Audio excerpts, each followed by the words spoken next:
Eu sou o jornalista Cefas Carvalho e estamos começando mais uma edição do programa Conversa de Botequim. Você sabe, o programa que eu realizo aqui às sextas-feiras, 17h30, no Bardalos Comida e Arte.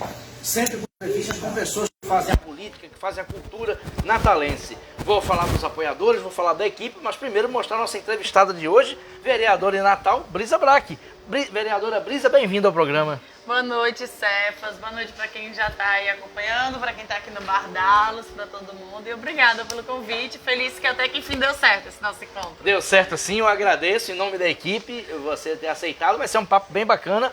Vamos conversar sobre juventude, sobre Câmara de Natal, sobre muita coisa que acontece nos dias de hoje, em tempos difíceis, né? Em tempos que precisamos conversar de assuntos importantes. Lembrando que você pode fazer perguntas. Você pode fazer a pergunta lá no Facebook, a vereadora Brisa responde na medida do possível. Quem está aqui no Bardalos também pode fazer perguntas, o programa é interativo, nós estamos num bar em funcionamento, é a proposta do programa.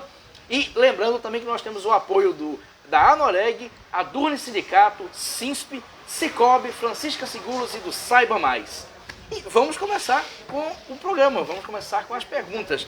Vereadora, muita coisa para perguntar sobre política, temos uma eleição pela frente, mas a minha curiosidade é saber como começou a sua história de militância. Inclusive, eu conheço a sua mãe, Marizé Assis, tive o privilégio, e a palavra é essa, de fazer uma matéria com ela para o típico local. Ela tem um trabalho belíssimo, que é a Biblioteca Cibaúma. Então, eu acredito que a militância, que a cultura esteja desde sempre na sua vida. Como é que foi sua infância e sua adolescência que levaram a ser hoje a vereadora Brisa? Então, eu, por mais que tenha nascido em Natal, né, nasci aqui na Januário Cico, acho que é a maternidade de muita gente aqui de Natal, passei boa parte da minha infância, o início da adolescência, morando com os meus pais em Pipa, onde eles moram até hoje, e eu vim morar em Natal com 15 anos, na história que muitos conhecem, né, vim para estudar em Natal. Então, eu passei no IF, aqui no IF Central, e vim com 15 anos morar em Natal para estudar no IFRN. Eu, né, venho de uma família que já se considerava de esquerda, que buscava sempre, né, um mundo com mais respeito, mas nunca ligada à política partidária ou a esses espaços institucionais. E aí venho morar em Natal e, estudando no IF, passo a me envolver no processo de reconstrução do Grêmio. Quando eu entro no IFRN, o Grêmio estava passando por um momento de fragilização, a gestão tinha acabado, não tinha puxado eleição, então estava como sem Grêmio ativo. E eu me envolvi no processo de reativação do Grêmio do IF. E aí passo então a construir o movimento estudantil, começo a militar na Kizomba, que é um coletivo de juventude, e passo a fazer parte também da Marcha Mundial das Mulheres, que é um dos primeiros movimentos que eu começo a compor, né? Sempre me senti feminista e queria me organizar coletivamente no movimento de mulheres.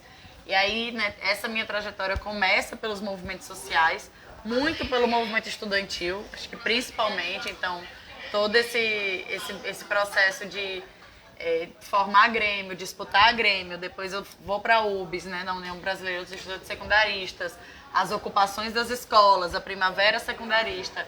Então, eu tenho muito orgulho de dizer isso, que o meu berço, né, de onde eu nasci, é do movimento estudantil nessa trajetória de luta e militância. Perfeito. Vereadora, para a gente voltar à cronologia, para poder entender a vereadora hoje. Antes dos 15 anos, como era a questão de leitura em casa, havia debate? Conversando com a sua mãe, ela até falou uma frase que eu adorei, que era assim: a minha casa eu não alugo para bolsonaristas. Então eu deduzo como ela deve ser. Além dela ser um papo ótimo. Então, assim, como é que era a interação? Seus pais conversavam sobre política, você tinha noção de quem era o presidente, de quem era o governador? Tinha leituras, sugeriam leituras? Claro, como é que funcionava isso? Minha mãe é uma contadora de histórias infantis, né? Tenho muito orgulho de dizer isso, porque acho que ela faz um trabalho que defende muito esse lugar, essa profissão que ela aperfeiçoou. Meu pai é um artista plástico, também com muito orgulho, né? Me criou a partir da arte que ele produz. Então, lá em casa minha mãe sempre ia votar no Lula, ia de vermelho e me levava e dizia da emoção que era votar num presidente que era do Partido dos Trabalhadores, que era metalúrgico, tudo que ele representava. Então eu cresci ouvindo essas histórias e ouvindo muitas histórias infantis, com muitos finais felizes, com muita leitura, até porque ela sempre valorizava o que era o papel da educação e da leitura, né? Então ela sempre dizia, o mais importante é aprender a ler. O resto está escrito. Então, a gente sempre partiu desse pressuposto lá em casa. Então, a leitura fazia muito parte da nossa convivência, de conversar os livros que a gente estava lendo, de conversar sobre o que estava acontecendo no mundo, no planeta, no país, na política. Não tanto nesse sentido, talvez, da organização partidária, Sim. mas sempre de uma preocupação de construir um mundo melhor. Como uma visão de mundo, né? Uma questão filosófica. Botaram o Capital de Marx para você ler? Ai, não. Nunca numa doutrinação tão assim. Acho que de uma forma muito mais livre. Acho que usando... A minha mãe tem muita relação com a fantasia, com o imaginário. Né? Então, não necessariamente lendo o Capital. Às vezes é uma fábula que onde os animais falam, mas trazem pra gente lições também muito importantes. Perfeito. Então vamos voltar na cronologia e a partir do movimento estudantil, muito rapidamente, você tem 23 anos. 24. 24. Você foi eleita com 22 anos. Então como é que rapidamente você saiu do movimento estudantil para de repente ter sido eleita vereadora em Natal? Como é que foi esse processo relâmpago? Não tão relâmpago, porque eu entrei no movimento estudantil com 16 anos. Esse processo de reativação do Grêmio, né? Com 17 anos eu me torno diretora de mulheres na executiva da UBS, na União Brasileira dos Estudantes Secundaristas. E minha gestão, que foi de 2015 a 2017, pegou justamente o período de 2016 com o golpe. Então esse processo do golpe da presidenta Dilma foi um processo que exigiu que a gente amadurecesse muito dentro da política. Sim. Então, claro, né, que o movimento estudantil já... tinha muita força, já tinha muitos desafios, mas lidar com um golpe de Estado que trazia uma ruptura em todo o processo histórico que a gente estava vivendo. Então, você imagina, antes a gente estava reunindo com o MEC para debater sobre os avanços da educação, tinha recém-conquistado 10% do PIB para a educação, e aí vem um golpe de Estado, passa a ter então um governo completamente ilegítimo, com quem a gente nem queria reunir com o Ministério da Educação, que a gente não considerava legítimo. Então, a gente precisou amadurecer muito os nossos processos de organização e de resistência também. E daí veio as ocupações secundaristas, que eu acho que para mim foi uma das maiores experiências que eu pude viver. Bem lembrado. Porque dentro da ocupação não era só... Não, primeiro você imagina, eu passei 3 meses, Cefas, assim, eu mal dormi em casa. Nossa. A minha casa era mala de roupa, ia dormir numa ocupação, visitava outra escola, ia na universidade, aí viajava para outro estado para acompanhar as ocupações de outro estado. Então, a experiência das ocupações era uma experiência, né, da vida em coletivo, mas que para além da gente estar ocupando em defesa do ensino médio, em defesa, né, contra o teto de gastos, que hoje em dia está aí todo mundo de novo debatendo o teto de gastos, sim, mas era também uma experiência de construir ali, naquele espaço, naquela experiência, o que a gente defendia. Então era, desde dizer que a gente ia dividir a tarefa de quem ia limpar o banheiro entre os meninos e as meninas, de que a gente ia dividir a tarefa de quem ia cozinhar, porque o trabalho do cuidado, da existência de uma ocupação, ele era constante. A gente tinha que cozinhar todos os dias, tinha que limpar onde a gente dormia, tinha que ter as regras de convivência, porque tinha que ter hora para dormir, então tinha que ter horário de silêncio. Então, aquilo era uma experiência muito forte de auto-organização da juventude dentro de um espaço completamente político e que a gente precisava levar muito a sério.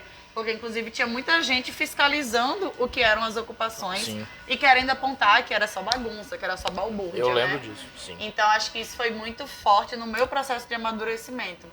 E aí, bem, depois desse momento que eu também viajei muito, né, fui acompanhando Paraná, São Paulo, outros estados que também tiveram muito. Depois eu volto para Natal, venho para a universidade, né, sou estudante de História, né, já ingresso na universidade no curso de História. E aí me iludo, acho que eu vou entrar na universidade e vou focar agora só no curso, não sei o quê. Mentira. Já entrei no centro acadêmico, aí me envolvi com o centro acadêmico, daqui a pouco veio as eleições do DCE, brisa, vamos. E aí fui para a eleição do DCE e não esqueço nunca que a gente, né, eu fui uma das coordenadoras gerais do DCE e assim que a gente tomou posse, a nossa primeira agenda como nova gestão do DCE era uma grande plenária de enfrentamento ao fascismo da universidade, porque vinha o processo eleitoral de 2018. Sim. Então, a gente assume a gestão do DCE num momento muito grave, um momento que a gente tinha que ir para a rua, organizar a juventude universitária, organizar os estudantes para não eleger Bolsonaro.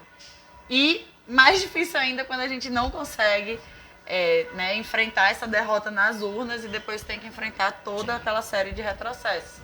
E aí eu acho que, quando eu digo, né, que não é tão relâmpago, eu acho que porque o processo que me faz chegar na Câmara é inclusive um estalo, não só meu, mas de vários jovens que constroem a política comigo, de pensar, ora, a gente já constrói política o ano inteiro. A gente constrói política no Grêmio, a gente constrói política no DCE, todos os atos que tem na cidade, de fora Bolsonaro, em defesa da educação, 8 de março, a gente sempre está envolvido. Por que a gente serve, enquanto juventude, para construir a política em todos esses espaços e não serve para construir a política institucional? Por que a juventude pode e está construindo a política todos os dias, em todos esses espaços, mas quando é a disputa eleitoral, não. Os jovens não. Os jovens servem para apoiar outros candidatos. Então, por isso que eu acho que não é tão relâmpago, porque é todo esse processo que não sou só eu, são vários jovens que também foram do DCE, que também foram do Grêmio, que também constroem política e que em algum momento disseram, não, a gente quer construir uma candidatura que venha desse cerne dos movimentos sociais e de juventude. E aí estamos aí. Perfeito. Então vamos falar sobre o tamo aí. Como é que foi a sua decisão? Eu não sei como funcionou dentro da sua articulação, dentro do partido e dentro do seu grupo, mas como foi sua decisão de sair candidata e em se candidatando, se achava que ia vencer, dentro do partido achava que você poderia ser uma das eleitas? Como é que funcionou a campanha e a eleição? Primeiro que foi uma decisão, como eu já estava falando anteriormente, né, como não foi... Sim. Não é só sobre uma trajetória minha, é sobre uma trajetória de vários jovens, enfim, que passaram pelo DCE antes de mim e tal. Também não foi uma decisão minha, tanto que o meu plano era fazer a universidade, voltar, ir lá tranquila da aula da escola, quem sabe voltar para a Pipa. Eram outros planos, não era o plano de me tornar vereadora em Natal. Mas a gente, né, eu faço parte, né, construo o PT desde os meus 18 anos, tenho muito orgulho disso, porque a partir da minha organização nos movimentos sociais, eu entendi que me organizar também partidariamente fazia sentido, porque eu disputava a sociedade em vários âmbitos. E nós que vivemos numa democracia, né, de uma república, uma democracia representativa, eu entendia que essa disputa social passava também pela disputa partidária. Sim. Então eu quis me filiar com 18 anos porque eu queria fazer parte do partido e eu queria, inclusive, opinar dentro do partido como eu achava que o partido devia funcionar. Então, eu lembro que logo com 18 anos eu, quero me filiar, quero fazer parte do PT. Me filiei, então muito antes de pensar em ser candidata. E aí, quando a gente foi pensando na eleição de 2018, veio esse sentimento que eu falei, né? Por que os jovens não servem no momento da eleição, de fato, do parlamento, né, no processo eleitoral? E aí ele fez, não, então vamos apresentar uma candidatura jovem? Essa foi a nossa primeira decisão enquanto grupo. Sim. Que a gente ia lançar algum nome da juventude para ser candidato, antes mesmo de saber que seria eu. Sim. E aí a gente foi avaliando outras questões, né? Como tem sido tão forte pra gente. Todo esse, não é só um simbolismo, mas todo esse processo da entrada das mulheres na política. Como era forte o processo da entrada das pessoas negras dentro desse espaço da política institucional. E aí, a partir disso, foi tomando as nossas definições internas e apresentou o meu nome como um nome que veio de uma construção da juventude, mas que não era um nome para representar só a juventude, né? Por isso que a nossa campanha foi construída com muito apoio do movimento LGBT, com a Marcha Mundial das Mulheres, com vários movimentos diferentes que caminharam conosco. E aí, assim, acho que quando a gente decidiu e quando eu topei o desafio de ser candidata, foi muito assim, é uma tarefa política, é uma tarefa coletiva, não tem nada a ver sobre o meu desejo individual, é uma tarefa que eu vim cumprir e eu enxergo dessa forma e nós não temos nada a perder. Então, assim, a gente vai porque, seja qual for o resultado, vai ser vitorioso. E a sensação, eu lembro que no dia da eleição, a gente foi assistir a apuração aqui no comitê, pertinho, aqui no Beco da Lama.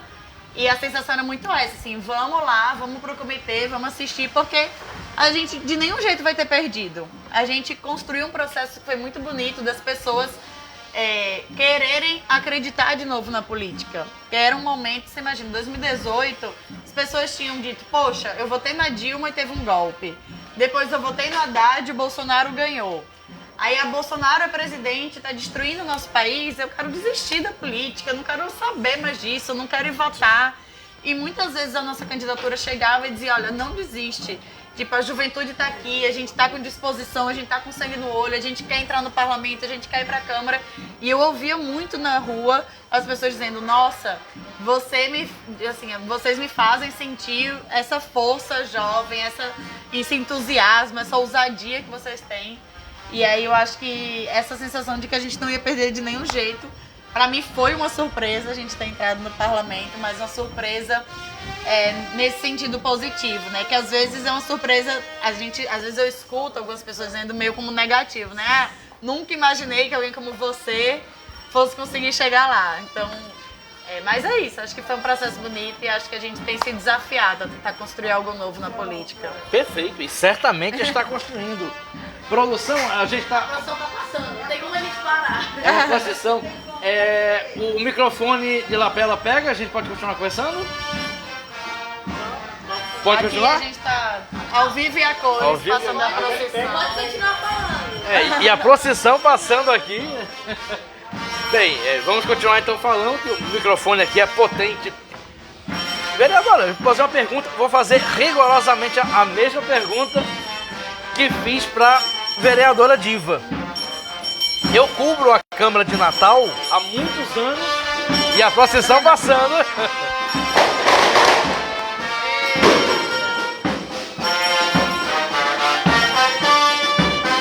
Deixa eu passar a banda. Passar. Senão quem tá em casa discuta, mas eu não te escuto. Exatamente.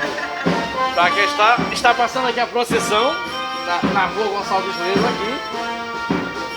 Muito bonita, inclusive, a procissão, a manifestação religiosa bonita.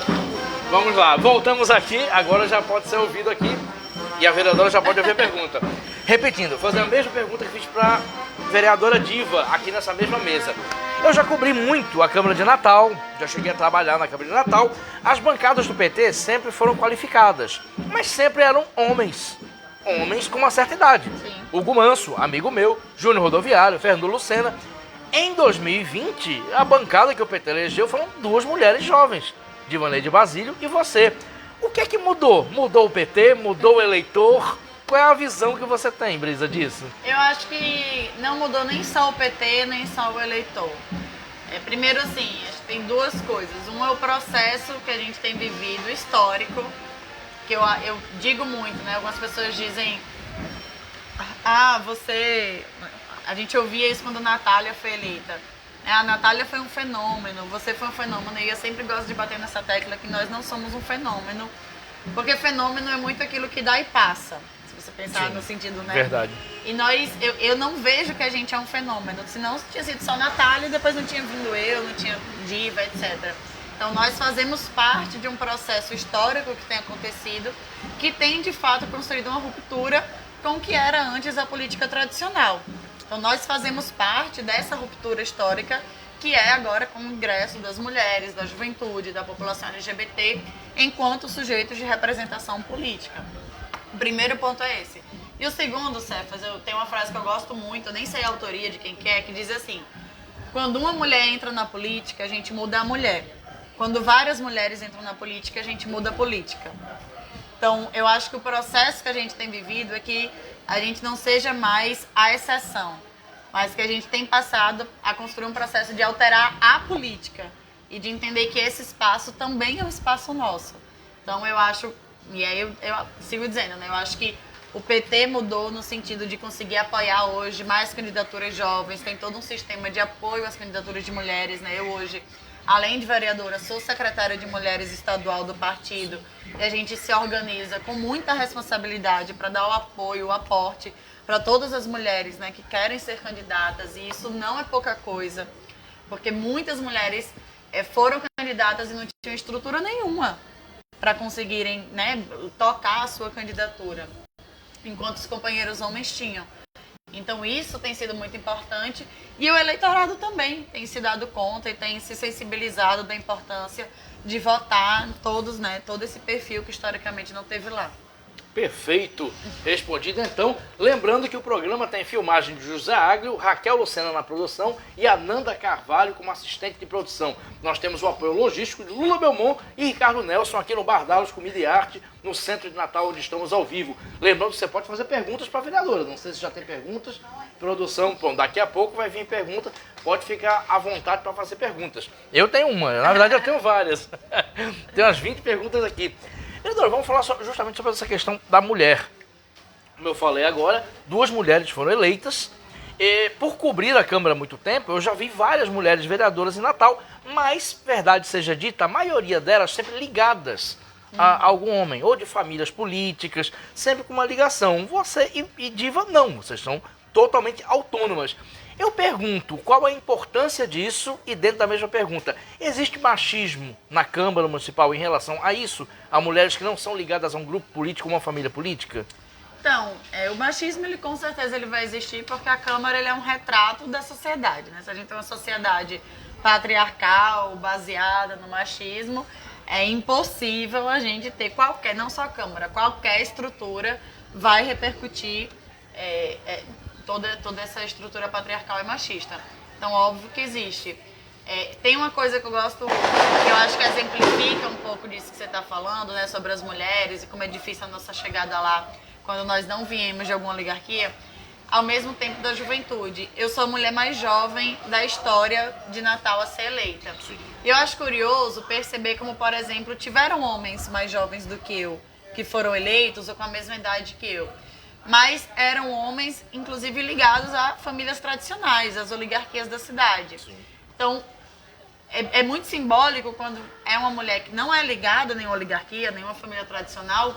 Então, mostra que, de fato, é uma candidatura jovem que rompe, jovem no sentido da maneira de construir a política também, né? De não só reproduzir uma política tradicional. Então, acho que sim. Hoje, eu acho que a gente tem um espaço dentro da Câmara, felizmente, de mais respeito, né? Nós tínhamos mandatos, você que acompanha lá, o pessoal de casa, sabe também que a gente tinha muitos episódios de agressões verbais completamente inadmissíveis dentro da Câmara. Sim. Felizmente, né, esses vereadores agressores não foram reeleitos e eu acho que isso também deixou um recado. E que quem parte para agressão, para violência verbal, não tem vez dentro do parlamento, não tem vez dentro da política. Acho que a Câmara conseguiu acolher isso, né? Claro que hoje a gente ainda enfrenta alguns desafios, mas são muito mais da ordem simbólica, né? Da dificuldade que está ali velada, da fala que é interrompida, coisas assim que também né, são violências políticas, mas não é mais o xingamento, não é mais a agressão, de fato, como era antes. Perfeito. Inclusive, eu recordo que eu cobri a Câmara, Amanda Gurgel, eu sofria muito com isso. Sim. Muito. Ela abandonou a política, inclusive. Sim. É um espaço muito violento, né, Cefas? Assim, e a violência, ela tá, às vezes, disfarçada em muitos sentidos. Amanda, nossa, ela enfrentava embates, como eu disse, né, nessa época não era só velado, era lá escancarado mesmo, mas para você ter ideia, Cefas, no primeiro dia que eu cheguei na Câmara para sessão, a gente primeiro teve várias coisas remotas por causa da pandemia. Sim. E aí no primeiro dia oficial de sessão na Câmara, eu fui barrada na porta do plenário pela Guarda Municipal. Nossa. Eles não acreditaram que eu era vereadora, né? Estranharam que eu estava Então, assim, isso é culpa do guarda? Foi o guarda? Não é uma coisa. É estrutural. É uma questão estrutural. Não foi um embate, ninguém me xingou, mas foi um episódio pra mim. Então eu chegava no primeiro. Agora menos, que já tá no segundo ano, né? Na metade do segundo ano. Mas no primeiro ano eu chegava nas secretarias da prefeitura e as pessoas achavam que eu era estagiária ou alguém que estava procurando um estágio. Eu chegava lá na Secretaria de Educação, ninguém me dava bola, assim, quem é essa menina que está dizendo que tem uma reunião com o secretário? Então, agora eles já acostumaram um pouco com a minha presença, então assim, eu digo muito que, né, nossa presença é quase sempre um corpo estranho e uma presença que incomoda. Incomoda esse padrão que está colocado. E faz parte incomodar, até porque é um incômodo didático para a gente ir transformando a sociedade. Perfeito. Então vamos falar sobre mais incômodos. Brisa, você fez uma campanha, uma das pautas da sua campanha foi a questão LGBTQIA+. Justamente em um período que o Brasil vive de obscuridade. Nós temos um governo federal assumido, além de misógino e racista, assumidamente homofóbico. Sim. E a própria uma parcela da sociedade está cada vez mais conservadora. Eu pergunto, como foi fazer campanha com essa bandeira? Inclusive, você está vindo do evento LGBTQ em Ceará-Mirim. Exatamente. Como é defender essa bandeira e qual a importância política e histórica disso, Brisa? Eu ia dizer isso, eu acabei de conversar um monte sobre esse tema, porque estava na Semana do Orgulho, lá no IFRN de Ceará-Mirim, que tá linda, inclusive, a programação. E vou repetir algumas das coisas que eu estava falando lá, inclusive. Sim. Primeiro, que esse tema da sexualidade, quando se é LGBT, é um tema muito visto e a sociedade coloca um tabu muito grande, que é um tema para ser deixado na esfera da privacidade. Quando você é LGBT. Então, quando a gente definiu e eu ia ser candidata, claro que eu ouvi, por exemplo, talvez você não deva tocar tanto nesse assunto, talvez você deva tomar mais cuidado com as suas relações, né? não se mostrar tanto, etc. E tanto quando candidata como agora como vereadora. Aí tem uma coisa que a gente estava, inclusive, conversando lá no evento, como o contrário não serve para quem é hétero, né? Porque o que mais acontece é a gente vê, inclusive, candidatos gastando, sei lá, às vezes metade do seu tempo de comercial, né, de propaganda política eleitoral na TV, mostrando a sua família, né, com esposa, filhos, etc. Então, assim, esse tema de que a família, de que a sexualidade é uma coisa da privacidade é para quem é LGBT, porque para quem é hétero, você tá lá, ao contrário, você exibe a família tradicional. Vou fazer um parênteses. Micarla de Souza ganhou uma eleição em Natal dizendo: sou mulher, sou mãe, e mostrando os filhos. Exatamente. Então, assim, se você tem a família tradicional, isso ninguém te diz para deixar isso na privacidade. Então, eu acho que confrontar isso é confrontar essa lógica que está colocada. É dizer, não, olha, se tem gente LGBT morrendo por ser LGBT, esse é um tema que não é um tema privado, esse é um tema público. Né? Inclusive, quando a gente olha os assassinatos contra as pessoas LGBTs, são sempre assassinatos, Cefas, com muita crueldade, com muita violência. Nunca é um tiro, sempre são 9 tiros. Nunca foi uma facada, sempre são 80 facadas. Encontra o corpo de um... Então, assim, sempre com muitos requintes de crueldade. Então, isso é uma questão pública, é um problema que a gente tem que enfrentar. Dito isso, a nossa sexualidade é uma sexualidade política também, pública também, né? Então, por isso que eu fazia questão, desde o processo da campanha, de me apresentar como uma candidata LGBT. Faço questão de, na tribuna, dizer: sou uma vereadora LGBT, uma mulher negra bissexual, porque esse é o lugar que eu enxergo o mundo. Sim. Não é só quando eu estou falando de um dia do orgulho, não. É como eu enxergo o mundo para tratar de educação, é como eu enxergo o mundo para tratar de saúde, de segurança, de todas as questões da cultura, de tudo que envolver a cidade. Esse é o meu lugar do qual eu enxergo o mundo, né? Então, acho que tem sido muito bacana. E outra coisa que eu disse lá, e respondendo para você sobre essa questão de Bolsonaro, né? Eu tenho feito uma análise, Cefas, de como também é importante a gente analisar que, beleza, Bolsonaro se elegeu, o discurso de ódio contra LGBTs foi ainda mais legitimado, né? Porque a gente tem um presidente da República que reproduz isso, que legitima esse ódio, legitima essa agressão. Mas eu acho que tem uma outra coisa importante para a gente observar e ponderar. Veja que mesmo em tempos de governo Bolsonaro, mesmo em tempos de tanto conservadorismo, a pauta LGBT continua sendo uma pauta central. A gente continua vendo as bandeiras LGBTs erguidas, as paradas LGBTs sendo organizadas, o movimento LGBT construindo espaço, força, vereadores e vereadoras LGBTs sendo eleitos na última campanha, assumindo essa bandeira. O que eu estou dizendo é que mesmo em um momento em que o conservadorismo ganhou muita força, essa foi uma pauta que não deixou que a gente desse um passo para trás. E eles queriam muito que a gente voltasse para o armário, que a gente não falasse mais sobre esses temas, que isso fosse dito como, né, tentaram dizer, esse é um tema vetado, não pode estar nos planos de educação, não pode falar sobre isso nas escolas. Então, assim, então eu acho que tem uma coisa muito forte aí, que é mesmo depois de 4 anos de um governo Bolsonaro, a pauta LGBT, ela ainda existe, ela ainda é forte, ela ainda é central. Nós seguimos, né, com conquistas consolidadas, garantidas. Nós seguimos lutando para conseguir andar de mãos dadas, para ter o respeito à nossa vida. E eu acho que ninguém pode negar que hoje essa é uma pauta que está muito em vigência na sociedade. Então, acho que isso é uma vitória nossa e é uma derrota deles, e isso precisa ser dito. Perfeito. Vereadora, ainda sobre esse tema, salvo engano, eu vi nas redes sociais, ou suas, ou de outras pessoas, que vai ser aberta a frente parlamentar na terça-feira. Isso mesmo. De diversidade sexual. Pronto, vamos aproveitar e falar sobre isso e convidar, se for o caso. Já deixo o convite também para todo mundo, né? Como a gente estava falando aqui, a Câmara, ela historicamente foi um ambiente em que esse debate era tabu, e tentando quebrar com isso, romper com isso, a gente vai ter uma frente parlamentar LGBT para tratar de todas essas questões lá dentro. E terça-feira vai ser a instalação da frente. Terça porque é um dia super especial pra gente, é o dia do orgulho.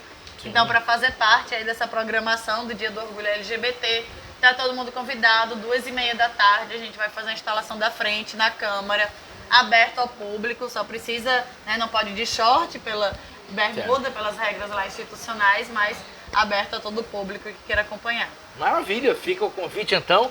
Lembrando que estamos aqui ao vivo no Facebook. Tudo bem, produção? Perfeito, então vamos continuar nosso papo aqui. Vereadora, vamos falar agora sobre a questão da juventude negra. Eu não tenho aqui à mão, nós não temos papel nenhum, toda a conversa aqui é totalmente...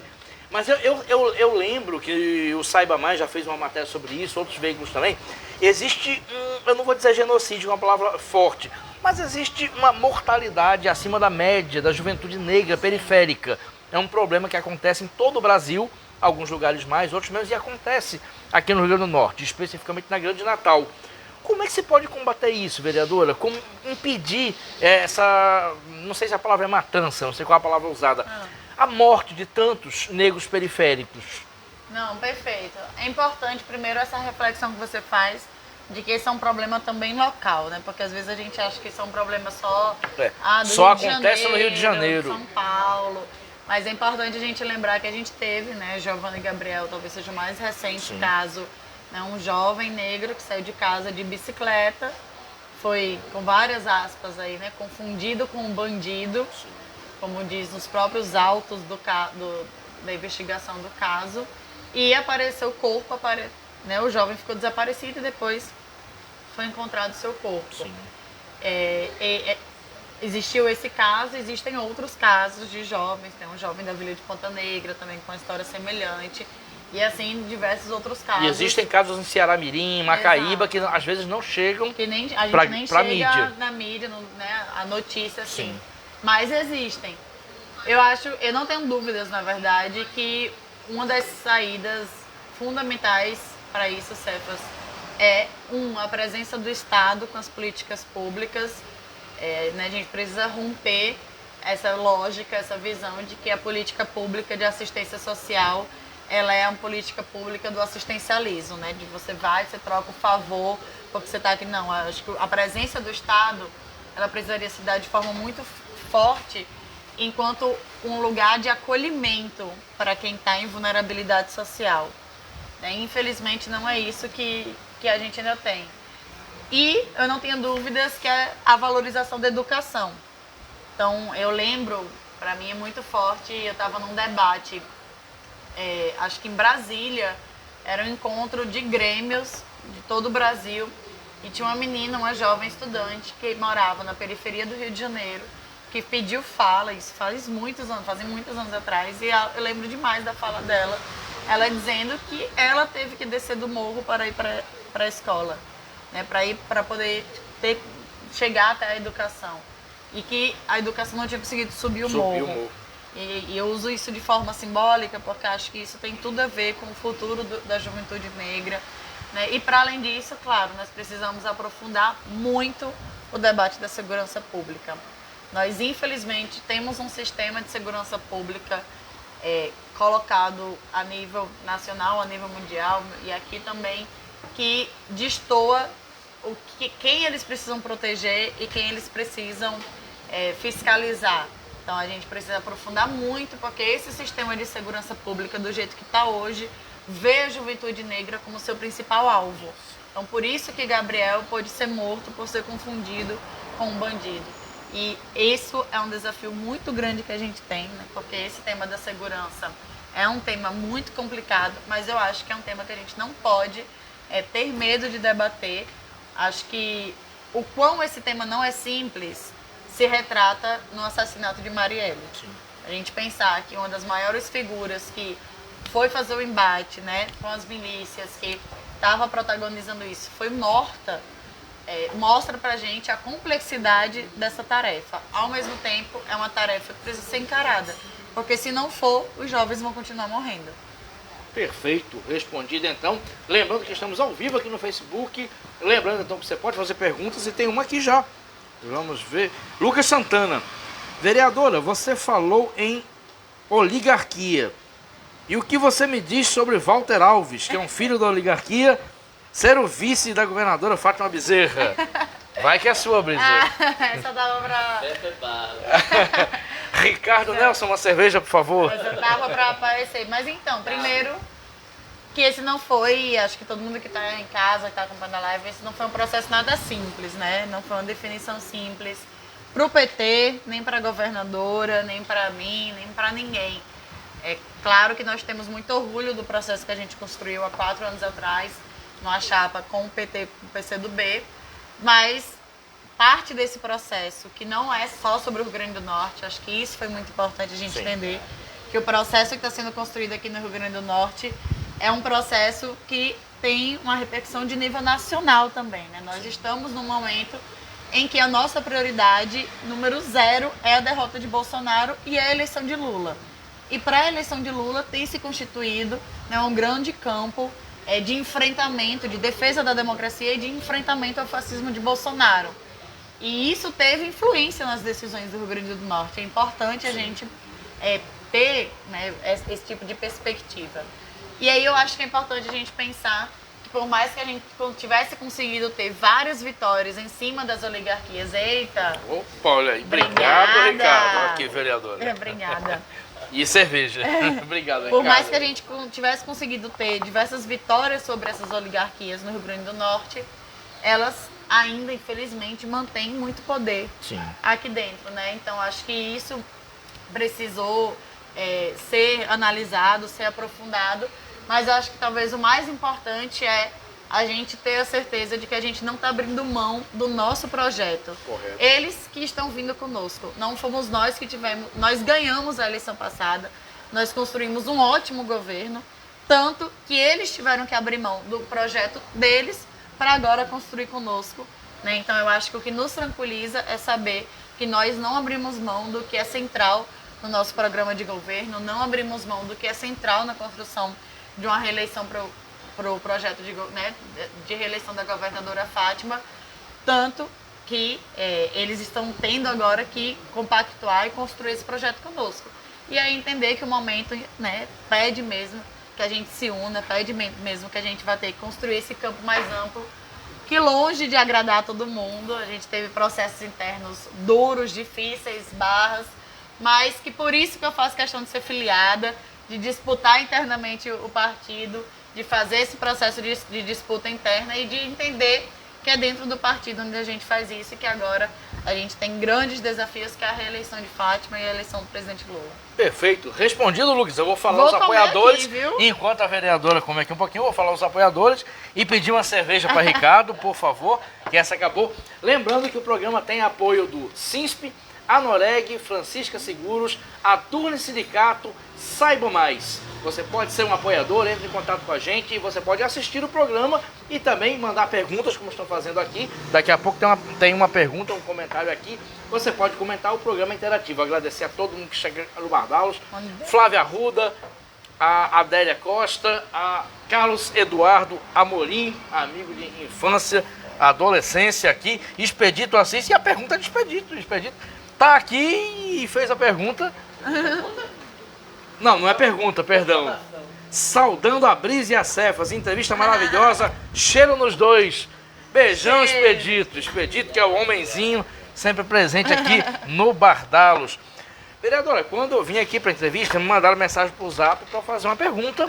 Pediram para não dizer o nome, mas eu vou fazer. A pergunta é muito simples. Se você é candidato a alguma coisa e se não é, qual a sua definição de apoios. Perfeito, que maravilha. Pergunta boa de se ter também, até porque todo mundo estamos falando de eleição Quer saber? inteiro, né? Então, não sou candidata esse ano. Estou muito feliz com essa decisão também. Claro que foi um processo decidir. Sim.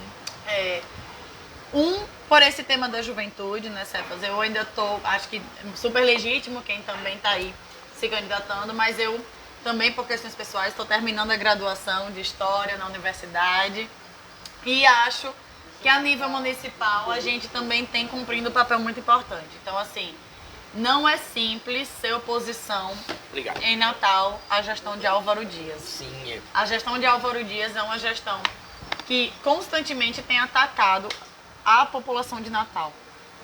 Seja com o tema do transporte, seja com o tema da saúde, seja com o tema dos buracos, das chuvas. Hoje a gente tem uma oposição, infelizmente, pequena dentro da Câmara, fragilizada.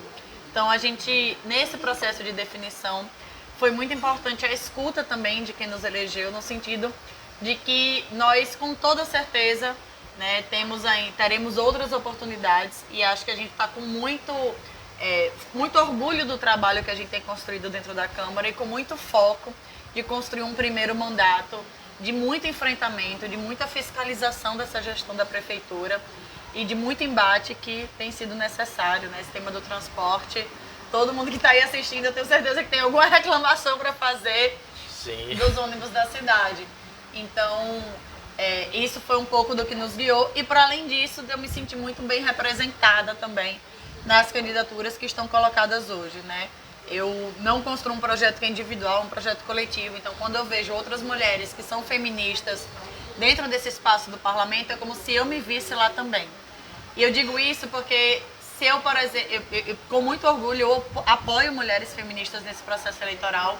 E eu digo muito assim, se essas mulheres feministas, por um acaso, perderem, não são só elas que estão perdendo, são as mulheres feministas que estão perdendo aquele espaço. Somos nós que saímos derrotadas.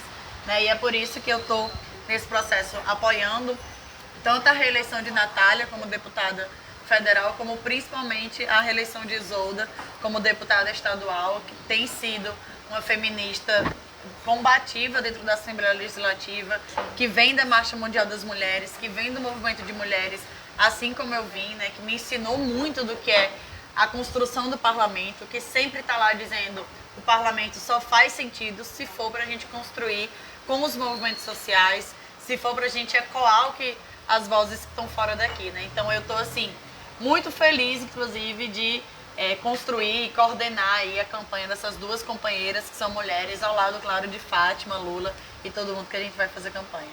Perfeito. Vereador, eu ia fazer essa pergunta que eu vou fazer agora, quando a pauta era a questão LGBTQIA, mas como você falou o nome de Isolda Dantas, deputada, e eu vi a posição da deputada Isolda em relação ao comentário, ao triste, deplorável comentário do agora colega deputado dela, Michael Diniz, de Parnamirim, que virou deputado com a licença de Kelps, da qual ele disse que pessoas LGBTs precisavam de tratamento psiquiátrico, foi extremamente deselegante, grosseiro, e ganhou até um repúdio do próprio partido. E Isolda se manifestou de uma forma muito veemente em relação a isso. Eu lhe pergunto, como lidar com essas pessoas nos espaços de poder, nos espaços de parlamento? Parece que antes tínhamos apenas o Coronel Azevedo, agora vamos ter por 120 dias Michael Diniz. Como é que vocês veem isso, vereadora? Olha, primeiro eu vou te dizer que eu não falo nem o nome desse sujeito, que é pra não dar ibope. Eu tenho que falar por dever jornalístico. Eu nem falo que é pra não dar ibope. E primeiro, eu acho que, eu tava dizendo sobre isso mais cedo, né? Sim. Pra mim é um repúdio duplo, nesse caso. Primeiro, um repúdio ao que ele falou. Sim. Pra mim, a resposta de Isolda foi sensacional, né? Quando ela disse: quem precisa de tratamento é quem tá falando isso, é quem é preconceituoso, e não é tratamento psiquiátrico, é tratamento nos ritos da lei. Sim. E olha que no Rio Grande do Norte a gente tem lei que diz que a LGBTfobia é crime. Então, primeiro, óbvio, repúdio ao que foi dito, mas pra mim também um repúdio ao tipo de prática que esse sujeito está construindo. Que a prática que ele está construindo é muito conhecida. É a prática de querer ganhar visibilidade, ibope, status, espaço na mídia, em cima de um tema que ele sabe que é polêmico, mas que Cefas, em cima da dor, da vida, da violência dos outros.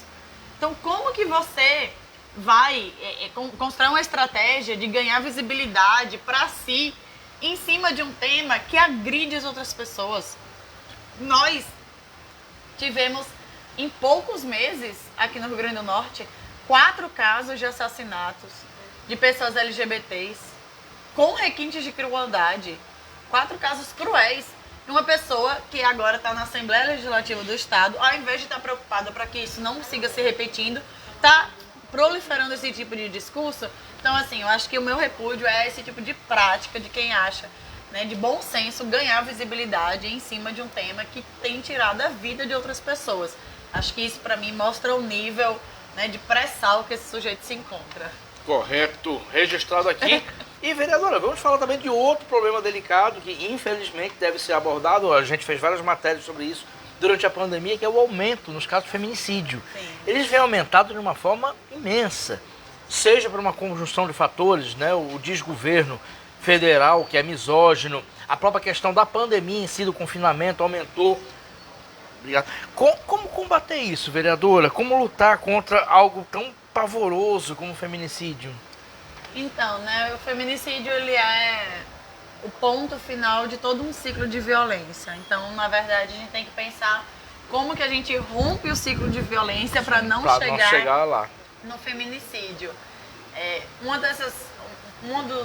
Das ações que eu vi, que eu gosto muito de aproveitar até os espaços para divulgar também, é a criação da Delegacia Virtual da Mulher. Foi uma propositora, um projeto de lei de Isolda dentro da Assembleia, na época da pandemia.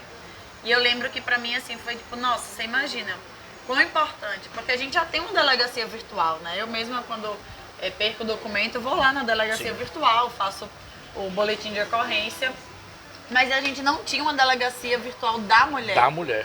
E aí veio todo o período de pandemia, né? A gente ficou em isolamento, etc., e, óbvio, tinha mais dificuldade de se conseguir denunciar a violência. E aí você pensa como um mecanismo, em tese, que parece simples, pode salvar vidas. Você imagina que o primeiro registro que a gente tem de uma mulher que usou a Delegacia Virtual da Mulher é de uma mulher de Apodi, onde não tem Delegacia da Mulher. Ou seja, lá é uma cidade que não tem Delegacia da Mulher, mas ela conseguiu acessar através da Delegacia Virtual. Então, acho que esse tipo de ação consegue ir transformando, né? E agora a gente tem também, para mim, uma notícia assim, emocionante, né? Que o governo Fátima vai conseguir saltar de 3 delegacias da mulher para 9 em todo o estado. Então, você imagina que em toda a história do RN a gente tinha 3 delegacias, Natal, Mossoró e a de Caicó, e agora a gente vai ter várias delegacias espalhadas pelo estado, né? Então, isso de fato fortalece essa rede de enfrentamento à violência contra a mulher. E aí, só para finalizar, eu acho que o outro lado, né, a gente tem que pensar na delegacia, tem que pensar no acolhimento, etc. Mas também, para romper com esse ciclo de violência, a gente tem que pensar na autonomia financeira das mulheres. Então, o nosso mandato, por exemplo, no primeiro ano de mandato, a gente priorizou uma das nossas maiores emendas orçamentárias, foi para um curso de profissionalização em bordado, macramê, crochê, etc., para mulheres que tinham passado por situação de violência, construírem cooperativas e, a partir dessas cooperativas, construírem autonomia financeira para conseguir romper o ciclo de violência. Correto. E acho que foi, né, a gente construiu em parceria com o IEF, foi super legal.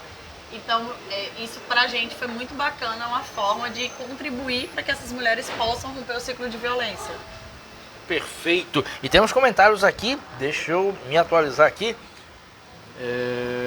Uma pergunta aqui é um comentário. Não, aqui eu já li, despedito. Tem um comentário e uma pergunta. Comentário de Flávia Arruda, que está aqui. Pedagoga e escritora. Concordo quando a vereadora diz que seu mandato não é um fenômeno, tendo em vista ter sido a vereadora mais atuante 2 anos consecutivos. Perfeito, Flávia. Registrado. Obrigada, meu amor. Esse tema foi bem legal, porque só dá um... A gente, quando chegou na Câmara ano passado, primeiro que colocaram um apelido na gente, que a gente era o jardim de infância da Câmara. Porque além de que eu sou jovem, a nossa equipe também Sim. Tem várias pessoas jovens com muito orgulho, porque eu acho que é para isso mesmo. E aí, alguns vereadores achavam que a gente ia chegar lá só para falar sobre juventude, só para falar sobre mulher. E todo mundo sabe que um tema que eu acompanho muito era o tema do plano diretor, né? Então, quando chegou o tema do plano diretor, a gente começou a apresentar a emenda e a discutir, a debater, e eles começaram a dizer, como essa menina debate todas as coisas, né? E aí, depois, quando foi o final do ano, a gente acabou como sendo o mandato mais produtivo da Câmara. E não era nenhuma coisa que estava inicialmente nos nossos objetivos, mas para a gente foi uma forma de responder também, não comentários que a gente ouvia, né, talvez não tão escrachados, mas a gente percebia, né, como muitas vezes era colocado, né, inferiorizada a contribuição que a gente podia dar para dentro do parlamento. Então, eu tenho muito orgulho e agradeço aqui a nossa maravilhosa que relembrou isso aqui nos comentários. Que bacana! E viva a juventude na Câmara, lembrando também Pedro Gork, Isso. que foi vereador durante algum tempo. Ai, né? pra mim foi um prazer, que você imagina que eu dividia com o Gork as barracas das ocupações, as conduções das plenárias, dos movimentos secundaristas, né? Eu e Gork, a gente começou super novinho. E depois era eu e ele presidindo comissão de educação da Câmara. Olha onde a gente chegou. Chegaram longe, vão chegar muito mais. Aqui uma pergunta de Eliel Pinheiro. Brisa, como você consegue, tão nova, assimilar a política atualmente, que tem tantos problemas? Ele o nosso companheiro aqui, também tá no Bar Isso. Galos. Essa pergunta, eu que tenho 51 anos não consigo assimilar, como é que você consegue, Brisa? Acho que assimilar todas ninguém consegue, Cephas, ninguém consegue, mas com muita dedicação, mas principalmente com um trabalho feito muito em equipe, né, assim, eu sempre digo, eu sou aqui o rosto público, mas tem uma equipe gigante, e não só as pessoas que trabalham diretamente comigo, mas muito das pessoas que não trabalham, mas que constroem um mandato. Acho que as pessoas não têm noção como que elas mandam pra gente, orientam a nossa atuação. Orientam o que eu vou falar, orientam o que a gente vai gastar energia, o que a gente vai produzir. Então isso, eu tenho muito orgulho de me sentir muito um ser coletivo nesse sentido, né? Sim. E a política é muito difícil, não vai dar pra entender tudo, não tem resposta pra todas as coisas, eu digo muito. Não tem receita de bolo na política, não tem passo a passo, você não sabe lá qual é a maneira certa. Às vezes a gente arrisca e, meu Deus, deu errado, vamos por outro caminho. Mas acho que primeiro ter muita certeza de quais são os nossos valores centrais. Né? Nós temos os nossos valores no mandato, né? Nós somos um mandato feminista, antipatriarcal, anti-neoliberal, participativo. Isso pra gente é central. Então a gente tem os nossos valores centrais e a gente vai se construindo aí. Perfeito. A produção já me avisou aqui 2 vezes que o programa está quase no fim. Por mim, eu ficava conversando até 11 da noite, mas sei que a vereadora não pode e o programa tem hora para terminar. Deixa eu só lembrar, o programa tem apoio de Adurne Sindicato, SINSP, Anoreg, Francisca Seguros, Saiba Mais. E o programa tem filmagem de José Agro, nosso lendário José Agro aqui, produção de Raquel Lucena, assistência de produção de Ananda Carvalho. Vereadora, agradecer, muito obrigado por ter aceitado, foi uma conversa maravilhosa. Pedir aqui uma salva de palmas para a vereadora Brisa Braque. Sucesso, vereadora, em todos os seus encaminhamentos políticos. Obrigada, Cephas, obrigada para todo mundo, para quem está em casa. Fiquei muito feliz que deu certo, fazia algumas sextas-feiras que eu estava tentando encaixar. Então, estou muito feliz de estar aqui nessa conversa de botequim, me sinto muito à vontade. Desejar muito sucesso para todos os seus projetos também, Cephas. Parabenizar, porque esse espaço de mídia alternativa que você constrói, de comunicação, também é importantíssimo, porque democratizar a comunicação também é um dos grandes desafios que a gente tem, você sabe disso. Sim. Então, parabenizar aqui, porque eu sei que é uma resistência cotidiana, eu sei que a gente nada junto contra contra essa maré aí do que está colocado, e deixar um abraço, um cheiro para quem está em casa, dizer que a gente tá lá nas redes sociais, então participem, mandem mensagem para mim, pra gente. Nosso Brizap tá aqui sempre ligado, ativo, para ouvir todo mundo, e é um prazer a gente estar aqui no programa e na construção cotidiana, que esse lugar aqui Eu não vi ontem, né, porque eu tô tentando tomar alguns cuidados aí com a Covid, mas a gente já tá morrendo de saudade aqui, toda quinta-feira, dançando no Bar Dallas. Perfeito, obrigado, vereadora. Sigam a vereadora nas redes sociais se gostaram da conversa, vale muito a pena. Parabéns pelas pautas, parabéns pelas lutas. E em nome de toda a equipe, agradeço. Que o objetivo desse programa é justamente democratizar a informação, da qual o entrevistado ou entrevistada, no caso, está perto de quem está aqui e está em contato. Muito obrigado a todos, obrigado aos apoiadores, obrigado à equipe maravilhosa, a todo mundo que está aqui no Bar Dallas, e até o próximo Conversa de Botequim. Uau.